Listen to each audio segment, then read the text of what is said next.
Hello students, good morning everyone. कैसे हो आप सब। आज हम 9th क्लास केमिस्ट्री में 4th chapter that is structure of an atom study कर रहे हैं।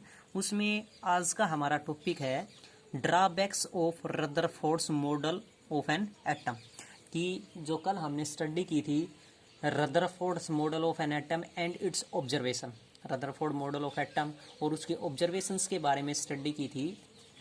आज हम स्टडी करेंगे कि जो रदरफोर्ड मॉडल ऑफ एटम था उसकी क्या क्या ऑब्जर्वेशन थी।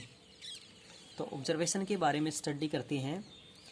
Rutherford's model could not explain the stability of the atom, यानी जो रदरफोर्ड मॉडल था उसने कुड नॉट एक्सप्लेन नहीं किया था the stability of an atom, atoms की स्टेबिलिटी के बारे में कोई भी एक्सप्लेन डिनोट्स नहीं की थी। This is because according to Rutherford's model an atom consist of a small very positive charge nucleus in the center and the electrons revolve around it. उसने सिर्फ क्या बताया था कि जो एक न्यूक्लियस है, किसी भी एटम का जो न्यूक्लियस है वो पॉजिटिवली चार्ज पार्टिकल्स है और हैवी मास पार्टिकल्स है। क्यों? क्योंकि न्यूक्लियस से टकराकर अल्फा पार्टिकल्स डिफ्लेक्ट हुई थी। कितनी डिफ्लेक्ट हुई थी? Very very small, 1 out of 12,000, 12,000 में से कोई एक रेडिएशंस ऐसी थी जो ग्रेटर देन 90 डिग्री, 90 डिग्री से ज़्यादा एंगल्स के साथ क्या हुई थी? डिफ्लेक्ट हुई थी।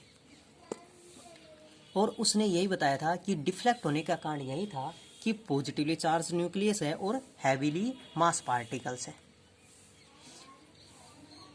और इलेक्ट्रॉन्स रिवॉल्व अराउंड इट। और जो इलेक्ट्रॉन्स हैं वो न्यूक्लियस के चारों तरफ रिवॉल्व कर रहे हैं, लेकिन ये नहीं बताया कि किस तरीके से रिवॉल्व कर रहे हैं, कैसे रिवॉल्व कर रहे हैं। सिर्फ यही कंक्लूजन निकाला कि इलेक्ट्रॉन्स के चारों तरफ क्या कर रहे हैं? रिवॉल्व कर रहे हैं इलेक्ट्रॉन्स। अगर इलेक्ट्रॉन्स न्यूक्लियस के चारों तरफ रिवॉल्व कर रहे हैं, इलेक्ट्रॉन्स मान लीजिए ये आपके पास क्या है? इलेक्ट्रॉन है और ये न्यूक्लियस के चारों तरफ रिवॉल्व कर रहा है। अगर ये न्यूक्लियस के चारों तरफ रिवॉल्व कर रहा है तो देखो डायरेक्शन के अनुसार क्या है? रिवॉल्व करता करता ये कहाँ पर जा सकता है? न्यूक्लियस के अंदर ही चला जाएगा। अब न्यूक्लियस के अंदर ही चला जाएगा तो न्यूक्लियस के अंदर ही क्या हुआ? पॉजिटिव और नेगेटिवली चार्ज पार्टिकल्स प्रेजेंट हुआ, क्योंकि opposite charge particles attract each other. Opposite charge particles एक दूसरे को अट्रैक्ट करते हैं और इसके बारे में हम स्टडी भी कर चुके हैं कि प्रोटॉन पॉजिटिव चार्ज पार्टिकल्स होता है जो न्यूक्लियस में सेटल होता है, इलेक्ट्रॉन्स नेगेटिव चार्ज पार्टिकल्स होता है। अब जब इलेक्ट्रॉन नेगेटिव चार्ज पार्टिकल्स है, न्यूक्लियस के चारों तरफ रिवॉल्व कर रहा है, तो कहाँ पर जाएगा? न्यूक्लियस में। अब न्यूक्लियस में जाएगा तो रिवॉल्व कैसे कर सकता है? क्योंकि न्यूक्लियस में ही क्या हुआ? पॉजिटिव और नेगेटिवली चार्ज पार्टिकल प्रेजेंट हुआ। अब पॉजिटिव और नेगेटिव सारा ही चार्ज पार्टिकल्स न्यूक्लियस में प्रेजेंट है तो रिवॉल्व तो कर ही ना रहा है कोई भी। जब रिवॉल्व ही नहीं कर रहा है तो ये क्या थी? उसकी ड्रॉबैक्स निकल के आई थी, उस एक्सपेरिमेंट की डिससिमिलरिटीज निकल के आई थी कि जब इलेक्ट्रॉन्स न्यूक्लियस के चारों तरफ रिवॉल्व कर रहा है तो रिवॉल्व करते करते वो कहाँ चला जाएगा? न्यूक्लियस के अंदर ही जा सकता है। ये डिसकंटिन्यूस निकल के आई थी किसकी? Rutherford model of an atom. क्या ना था उसके आगे? However whenever a charged particles like electron is revolving around a central force like that of nucleus।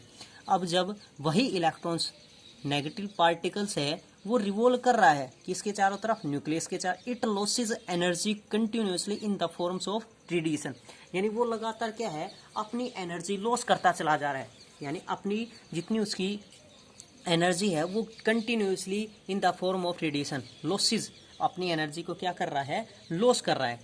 दस the orbit of the revolving electron will keep on becoming smaller and smaller. इसलिए क्या है? जो न्यूक्लियस है, जो orbits है, वो electrons revolve करने के कारण क्या हो रहा है? बिकमिंग स्मॉलर एंड स्मॉलर, छोटा छोटा होता चला जा रहा है, यानी स्मॉलर साइज में कन्वर्ट होता चला जा रहा है। फ्लोइंग ए स्प्लिट पाथ, जैसे कि इस फिगर में दर्शाया गया है स्प्लिट पाथ के अनुसार। And ultimately the electron should fall into the nucleus. देखो क्या हुआ कि जो इलेक्ट्रॉन्स है वो should fall into the nucleus, यानी इलेक्ट्रॉन्स है वो कहाँ आ जाएंगे? न्यूक्लियस के अंदर ही आ जाएंगे।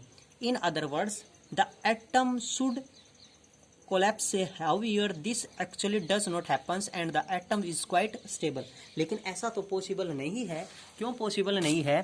क्योंकि जब इलेक्ट्रॉन्स न्यूक्लियस के चारों तरफ रिवॉल्व करते करते न्यूक्लियस में ही आ जाएंगे तो क्या however this actually does not happen, लेकिन ऐसा तो हो नहीं सकता है। क्योंकि ऐसा हो जाएगा तो पॉजिटिव और नेगेटिवली चार्ज पार्टिकल किस में प्रेजेंट होगा? न्यूक्लियस में ही प्रेजेंट हो जाएगा। और न्यूक्लियस में ही प्रेजेंट होगा तो पॉजिटिव और नेगेटिव चार्ज पार्टिकल्स सेटल्स हो जाएंगे न्यूक्लियस में, तो इलेक्ट्रॉन्स रिवॉल्व करेंगे ही नहीं। That is the atom is quite stable, यानी एटम हो जाएगा वो क्या हो जाएगा? क्वाइट स्टेबल हो जाएगा। ये क्या था? Drawbacks of Rutherford model of an atom.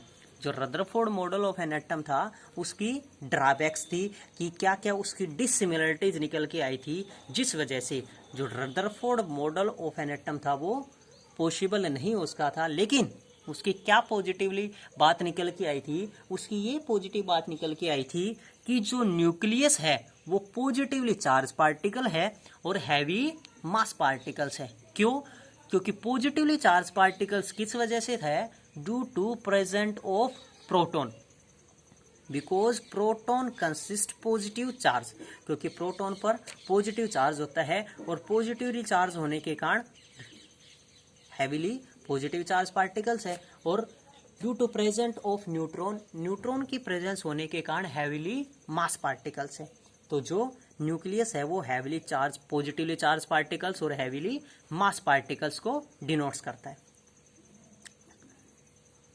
तो ये था drawbacks of Rutherford model of an atom, यानी जो Rutherford model of an atom है वो उसकी ड्रॉबैक्स थी।